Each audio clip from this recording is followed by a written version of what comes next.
So the first question for the cash-based category is, what are the biggest advantages and disadvantages of running a cash-based clinic? So I'll talk about the disadvantages first.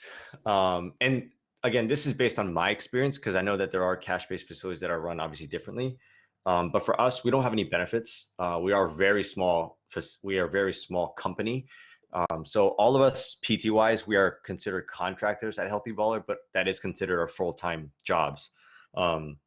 So no health benefits, insurance, and dental, vision, all that kind of stuff. And you can also go down to, there's no 401k. A lot of companies, my last company had a 401k match. Those are some of the major benefits that we don't have. So that's obviously a major disadvantage considering I think all that equates to something like $10,000 in a year, something along those lines. That would probably, in my opinion, I feel like that's probably the biggest disadvantage. And then you can maybe talk about the fact that we have to pay for our own CEUs. Everything is considered out of pocket, because we don't have, a lot of places will give whatever $1,000, $1,500 to take for CEUs. As far as, I guess the last disadvantage is the fact that like a lot of, at least in our area, a lot of the PT places are owned by surgeons. So my previous two jobs were all owned by surgeons. So it's like, you go see the surgeon, surgery, non-surgery, whatever it is. Oh, you need PT, go see our PTs next door because it's quote unquote more convenient when in reality, it's not that big of a deal. And then you talk about advantages. So we see every single patient for an hour. We talk about the high volume places that I used to work at, and it's pretty common for people to be at those facilities. I would see on average, I see about 30 patients a week when my last job was about 55 to 60 a week. So it's almost half. Obviously that makes sense between 30-minute treatments to hour-long treatments. We don't ever have the need to double book. I don't ever double book. The only time I ever double book is if they request it, or if it's like two late stage ACLs who are like in the same stage and I want to do like reactive work with them and their friends. And even then when I do that, their sessions, I automatically bump from 60 minutes to 90 minutes. So that is obviously advantageous to them because they're paying the same rate for more time. And it's kind of nicer because they're competing with someone in their stage. Again, these are all I guess that's another advantage, that I had the flexibility to be able to do that because we can do what we believe is best for every single patient. Again, the 60-minute treatment is something that I even find myself sometimes I want to spend an hour and a half, hour and 15 minutes like with these people, just because there's always more that you can do to get them a little bit better. We control our own schedule. If I want to take a day off, I just take a day off. Again, it's unpaid time off, I guess. So there's your disadvantage also. So a lot of times they do kind of coincide where it's like a disadvantage of one will obviously be the advantage of the other. But without a doubt, like the fact that we can treat the way that we want, that we believe is best, these hour-long treatment sessions are completely like invaluable. Everything that we believe that the patient needs, we can provide them. I've been on Zoom calls with my patients when they're at the ortho having a follow-up with them. Again, this is something I would never have done at my last job, even though I worked for the orthos, because I just had too much volume that I needed to see. But yeah, other disadvantage is the fact that I pretty much work. I would say I do work 7 days a week, even if it's 3 hours on a weekend, on a Saturday, responding to emails, doing my mastermind group, doing my online business, trying to network to people, responding to parents' emails, text messages, things like that. Like for us, every single patient has my phone number, so they can text me on weekends or text me during the evenings if they need me for anything. So there's a lot of things that we do that are, I guess, considered out of the norm for PTs. But again, it's what we believe is best. Obviously, it's not a requirement to give out your cell phone number, but it's what we believe is best. Like all of my college level athletes, like I even just today, she texted me today and, she's talking about one of her teammates. She's like, I found out my teammate tore her ACL, and it's just talking her through that, even though she's technically right now no longer my patient. But we're forming a connection that is super important because these are the things that can lead to another referral down the line, that can mean more business for you. But obviously just for us, it's about the quality of care and the connection that we've been able to form with these patients. Okay, next question. How do you decide on cash rates that you charge? Is it based off of expected insurance reimbursement or based off of similar cash-based clinics in the area and the market? Good question. So I think that so our rates were kind of more so decided by Teddy. We're actually considered the cheapest, to be honest, in our area. Obviously, like socioeconomic status for where you work is going to be super important to consider as well, because you can't be charging, $200+ if the status of your area is not super high. In the cost, the standard of living is lower. But so that's obviously something to consider as well. But I do think considering all factors, socioeconomic status, also um, like other surrounding cash-based facilities are things to definitely keep in mind for whatever you end up deciding to charge if you start a cash-based facility. Next question, what does your current caseload look like, and how long did it take you to build up a consistent caseload? Approximately how much of your work per week is spent seeing patients versus doing other things like social media marketing, etc. As far as my current caseload, I have about, I'll say I see around 30 a week right now. I do go through like busy seasons. For me, actually, I'm like the opposite of a teacher, because I work the most when students are out of school. So I get an influx of college level students when in like the summertime is super busy for me. So the summertime, I'm probably seeing closer to 35 to 40 a week. And then winter break is usually really a busy month during that like mid-December to mid-January time is usually pretty busy as well. Um, but as far as my caseload goes, I think I mostly have all athletes except for I have one active adult who is a referral um, from a friend of mine. But other than that, like every single one is an athlete. I have one pro level athlete right now. She plays for the Seattle Storm. She just won a championship, so she's rehabbing through a knee thing right now. A bunch of like high school level ACLs. Like I think I have six or seven ACLs. Like ankle sprains. I saw an ankle sprain today. So low back pain. So yeah, it's pretty, I guess, like typical stuff that you would see for younger athletes. Um, but at least that's right now. Like I would say for the most part, 60% of my patients are usually ACLs, and the rest are filled with muscle strains, maybe some other post-op if it's a shoulder or something like that. But I don't see a ton of those. Teddy tends to see more of the post-op shoulders because he's the shoulder guy, considering he's had surgery himself. But yeah, for me, it's 60%, 65% ACLs, and the rest are filled with anything else that's kind of a sports injury. Oh, sorry. And approximately how much percentage of your work is spent?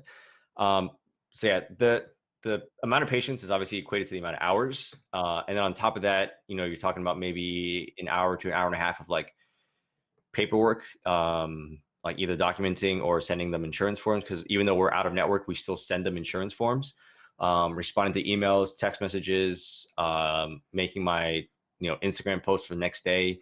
That's probably like an extra hour and a half to 2 hours on top of what I'm seeing patients for the day. And then if I have to spend time working on my mastermind group, like that could be another, half hour to hour on that day as well. So I usually, even though I go home pretty late, I will still go home and like, eat dinner with my wife and things like that, and then hop on the computer and do some sort of admin work later on. Also, just to backtrack a little bit as far as like disadvantages goes, as far as like particularly for any of you who want to be in a like sports clinic like where we are right now, like you got to kind of be prepared to work late hours. You think about a high school level athlete, like they're not getting off school until 3:30. So if you want to see a bunch of athletes, you're not going to see them until 3:30, 4 o'clock. Even if you see three of them, that's already, you're not getting off work until 7 o'clock right there. So, my first year, I used to always work until 8 o'clock. I would work until 8 o'clock a lot. And so that means I'm not home until 8:30, 8:45. But now I've been recently probably for the past 6 months or so, I've been cutting my schedule off at 7 o'clock. I don't think I've worked past until 8 very much. And I remember one time I took a patient at 8 o'clock. So I didn't get home until like 9:30, 9:45. And I was like, I'm never doing this ever again. But again, in cash base for your first year, you're kind of just on that grind. That's obviously a big negative. And, I actually thought about quitting because I took about a $40,000 pay cut my first year, which is obviously a significant amount of money when you're trying to pay off your loans.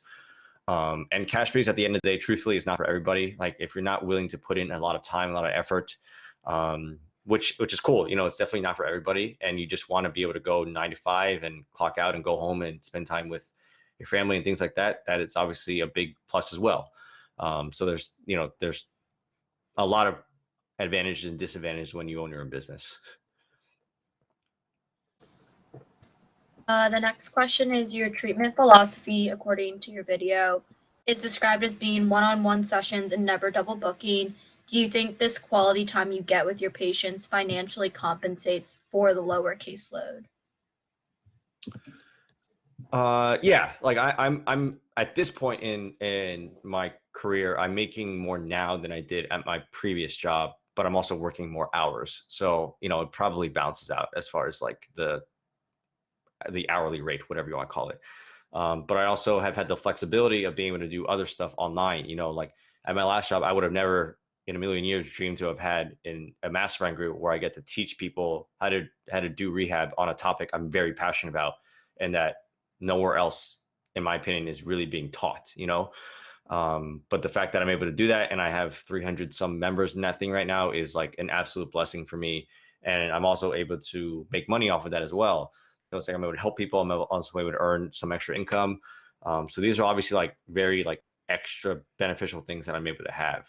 But yeah, I love the one-on-one time. I don't think I can ever go back to actually being working at a high volume place. Like I've jokingly said it, but I definitely do mean it. Like if my previous job offered me, you know, $200,000+ to go back there, I would decline. And not because I'm making that much right now, but because I could not see myself offering the level of care that I feel like is necessary for these athletes, without having to feel like I'm compromising them or putting them in jeopardy because I don't have enough time to spend with them, or enough equipment to load them or whatever it is. So yeah, I've definitely at this point been able to like recover from the $40,000 pay cut I took my first year. The next question is, what is the hardest part of creating buy-in for cash-based PT, and what strategies did you take to counter this? Um, yeah, that's a really good question. It's honestly a question that I feel like, you know, you can actually relate it to like a student perspective, which is something I explained to Gabby when we were going over, you know, evals and things like that. I think that at least, especially for you guys as students, it's tough because I remember so vividly as a student. There's you know, my CI would try to give me certain patients that I felt like, you know, I could work well with and things like that. And he was very like, there was just one woman, I think he asked her like quietly, hey, I have a student with me, do you mind if he works on his shoulder, whatever it is, a little bit? And she was like, no, like right, like out loud. And I was like, all right, well, that was it. And I think, and I've had other situations where, you know, they were given to me and you could tell there was some hesitancy behind it. And I learned quickly that a way to create buy-in is to create some sort of positive change in a timely manner, which is what I try to do in the evaluations. Especially when I was a new grad or a student, is trying to create some sort of positive change. If I can decrease your pain, increase your mobility, whatever it is, and help you do your ADL by 20%, 25% within that first day, and educate you on what's going on, like there's your buy-in right there. But I think that question is obviously, I think, more so for like a newer, maybe a little bit newer entrepreneur for cash base, because now like it's the barrier to entry is a little bit easier because we're a little more reputable now because we've been around for, you know, 4 or 5 years at this point. So a lot of times people might go to my website and see like the testimonials I have from like previous ACL patients, or they've heard about me from another person. So that alone is your like, I guess, your buy-in right there, right? If you have a close friend that tells you like, hey, go see Wesley or Teddy for PT, or Christine for PT, like that is enough weight that usually will work. And a lot of times, to be honest, the people who are like on the fence about cash base, and it's funny because this literally just happened to me this past week. Like if they're on the fence, like nothing you can say is really going to benefit, or nothing you can say is really going to change their mind necessarily. Like I just this past week, a girl had emailed me saying that she wanted to come in for rehab, but then the parents were, I guess, I seemingly like a little bit on the fence. And then, you know, the final email was like, oh, we're going to go with this. We're going to go to the PT that the surgeon owns because they're directly linked and it's more convenient. You know, those are like literally the two biggest selling points that those type of facilities will say. But in reality, like I'm going to guess that she's probably going to be seen for like 20, 30 minutes. They're going to do stuff like put ice on her knee for 10 of those minutes, or put on her bike for 10 of those minutes. And regardless, I try to sell on everything. I wrote out a whole email. I was like, we see every patient for an hour. We have all the equipment, and she's a pretty young person that wants to get back into being active. But at the end of the day, nothing I said really was going to make a major difference based on the conversation that I had with her. So yeah, some of it is time, just to build a reputation for yourself. That obviously will create some buy-in. Word of mouth is going to definitely create some buy-in, and like knowing what you're good at, to make it easy to sell. Sometimes we'll have people come in just to check out the facility who are like, maybe their ACL, like, oh, do we want to commit all this money and time to come in here? But they come in and see the facility, and then I explain my treatment philosophies and explain like why I do certain things, explain the statistics that we have as far as our lower retail rates. Those are all different ways to definitely create some buy-in as well. All right, last question. With cash-based PT, do you have any overhead in regards to documentation? Are you free to document the way you feel necessary for the continuum of care? Yeah, so every cash-based PT facility will kind of do different things. Like some people use like just G Suites. Some people will use Web PT. They'll purchase Web PT. There's a whole bunch of different documentation systems that are out there. So it kind of just depends on what your facility is willing to pay for. But yes, we still document. We still write a SOAP note. But for us, because we are so exercise based, our quote unquote like objective numbers are more so based on the weights that they're lifting. If 3 weeks ago they were goblet squatting 20 pounds and now they're back squatting 85 pounds, like I consider that an objective measure. Whether or not the insurance chooses to take that is a little bit of a different story. But we still try to like take our objective measures with the handheld dynamometers, with the Kaisers, with the force plates to use those as objective measures. I'm actually curious as to if insurances even care about our objective numbers, because they're obviously going to be very different. In my opinion, they're more detail oriented than doing a MMT of 4 minus or 4 plus or whatever it is. Just because we're using this device as opposed to using our hands. That's obviously subjective in nature by itself. And we still take obviously range of motion measurements for our post-ops and things like that. So we're still documenting as if we were working in a more traditional model, but it might not be like as detailed, I guess, maybe. We just kind of write down what we need to remember for the next session moving forward, how they did that day. Again, pretty typical SOAP note stuff. All right, so that was the last question for this category. So if people have extra questions they want to ask, you can say in the chat. Also, it's like 8, so I know we blocked out an hour, so people need to like go study, do their thing. That's totally fine. Our last category is social media, and there's only 4 questions there, so it shouldn't be too much longer. But okay, we'll move on to the next category. So this is social media and marketing. So first question is, how did you build a name for yourself and market yourself as a PT? I guess maybe in a new grad perspective. Well, as a new grad, I was working as like I guess a standard PT, whatever you call it, at like a PT facility. So I didn't really have to market myself. I just showed up to work every single day, look at my schedule, and saw an eval or saw my 10 to 12 person caseload, whatever it was, and that was it. So as far as like the first 2.5 years, never had to market myself at all, just because at those facilities, like the orthos, the surgeons are the ones sending down patients to you. So there's not really a big need to necessarily market yourself. But even for me, from like marketing myself now, like social media definitely has helped. It was never something that was ever planned. It kind of came out of nowhere. But that definitely does help. And just establishing like a website. So even when I was doing my website, I had a very specific image or vision that I was trying to portray on my website that was different than standard facilities. I wanted to portray like what I thought was real sports PT, a lot of movement, a lot of strengthening, showing that there was athletes. And when I was doing my research for my website, I would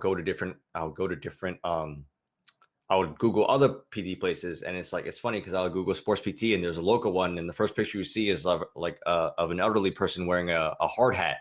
And I was like, what type of image is that possibly portraying? So I definitely had an idea of what I wanted to do to market myself online from a website standpoint. And then even now, like right outside of our facility. When they come into the front door, we have a small little table, and we have like a flyer for specifically just PT with me, Teddy, and Christine, our faces on it. And then there's like a graph that shows like why we're different than standard facilities. And we talk about the time that we spend with people, like that we specialize, that we're not generalists, things like that.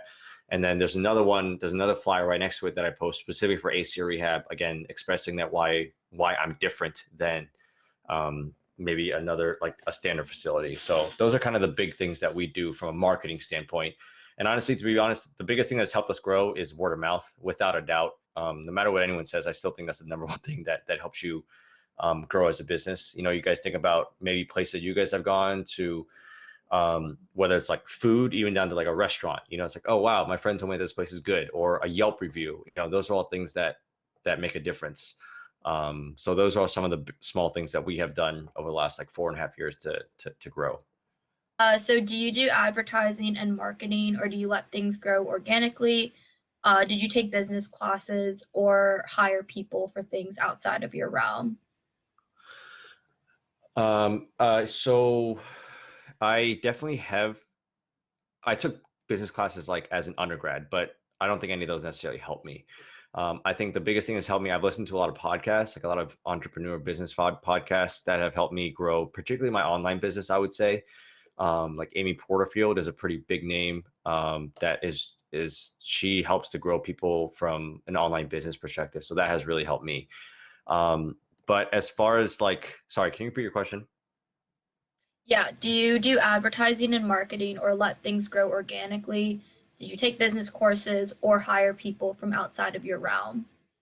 Okay. And to the other part about advertising. So, um, my first year, I was doing anything I can to try to grow the business. But again, I was being conscious of how much I was spending because I wasn't making as much money. So I tried to do the whole advertising thing. I did Google, I did Facebook, I did Instagram, and that was a major failure. I think I ended up spending like $2,000, and I maybe got like 2 or 3 patients out of it. So which is obviously not very, very much. But at the end of the day, from what I know now, like there's a science to doing that kind of stuff, and I didn't understand the science. I just tried to do it. So that was a major failure. Um, but now the main thing that I do pay for advertising is actually to grow my online business and not even my in-person business. We have a pretty steady flow now, I guess, of patients coming in. So like we're not, I guess, which is a good thing, not desperately seeking to add, 5, 6 patients to each of our caseloads. Christine's probably the only one that could probably use a little bit more. But in general, all three of us are pretty much seeing like a volume of what we're comfortable with. And, we don't have another PT to be able to give them to since there's only 3 of us. So we don't really market as far as like Google and Facebook goes for our in-person business. But I know a lot of PDs out there that do that.